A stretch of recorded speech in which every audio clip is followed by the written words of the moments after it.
What is up, my friends? Welcome back to another video, and today let's talk about the fundamentals of what you need to actually get started writing music on your computer. As a composer or musician, we all need to get onto the computer and start writing music. There's no better time than now to actually get started and get your music out into the world. So I want to go over 6 core elements that we need, but before we do that, I want to give you the accompanying guide called the Composer's Toolkit.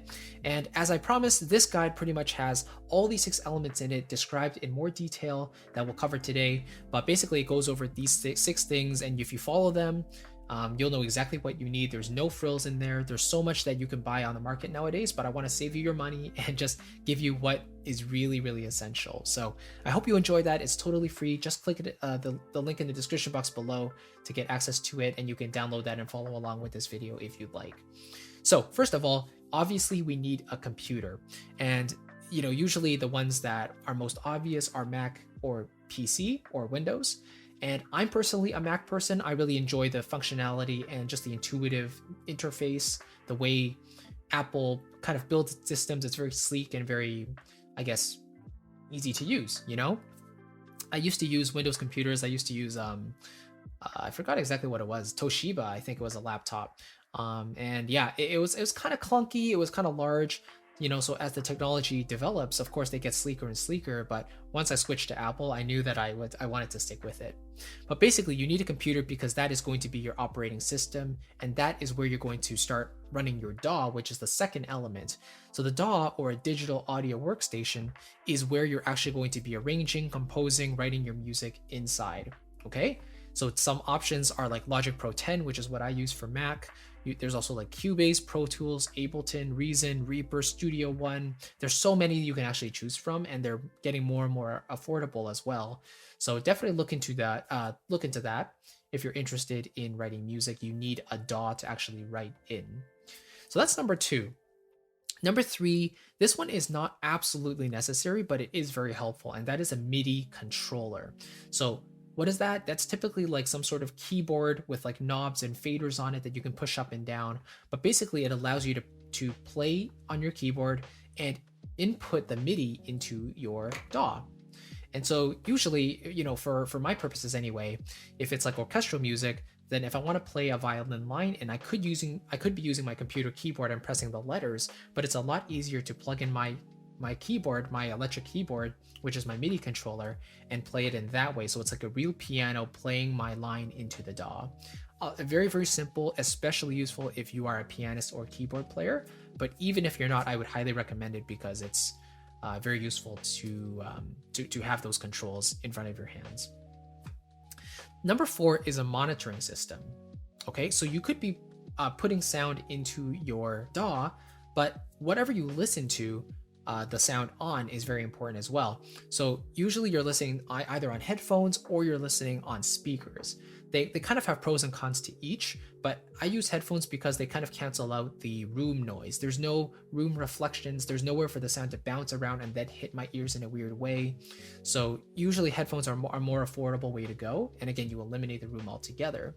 But the benefit of speakers is that if your room is really treated, then you hear it very transparently, whereas most headphones are colored in some way, so they're not giving you 100% true frequency response. Whereas speakers, if you have a treated room and it's acoustically done, then it can give you a much more transparent result, and that's really good, especially when mixing and mastering. So those are kind of the 2 options there: the monitoring system, speakers or headphones. You also want an external hard drive. So this is number 5, which may not seem like the most necessary thing, but again, it's really important if you want to hold your sounds in. So especially for computers that have less storage, you want to be able to hold your external libraries and your sounds inside something to let it stream really quickly onto the computer. So external hard drives like HDDs or SSDs are typically recommended.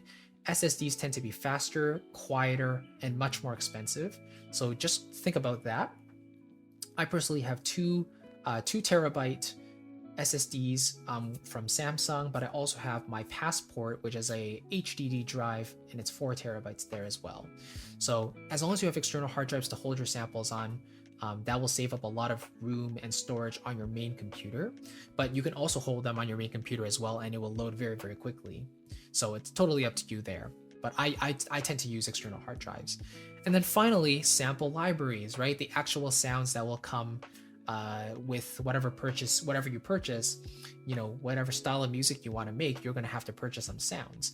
So for orchestral stuff, I like to purchase from Cinematic Studio Series. I like Cinesamples. I like Orchestral Tools.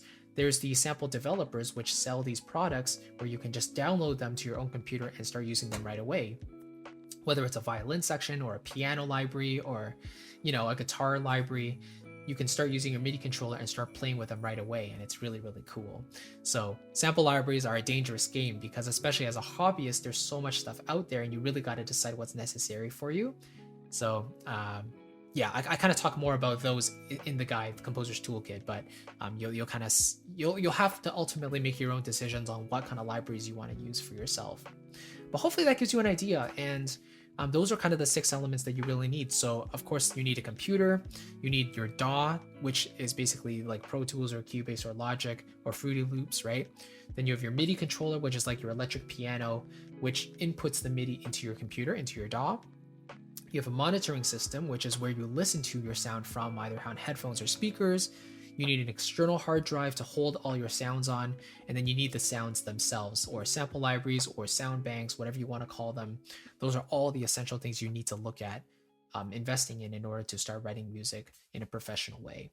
Hopefully that makes sense. Remember to download the guide if you haven't already. It'll clear up anything that you might be confused with. It's super easy to read, super digestible, and you can read it within like 15 minutes. So hopefully that helps you out. I want to give it to you again absolutely free. Just click the link in the box below. It'll take you straight there. And it's my thank you to you for watching this video. So I'll catch you in the next one. Take care and have a great day. Bye-bye.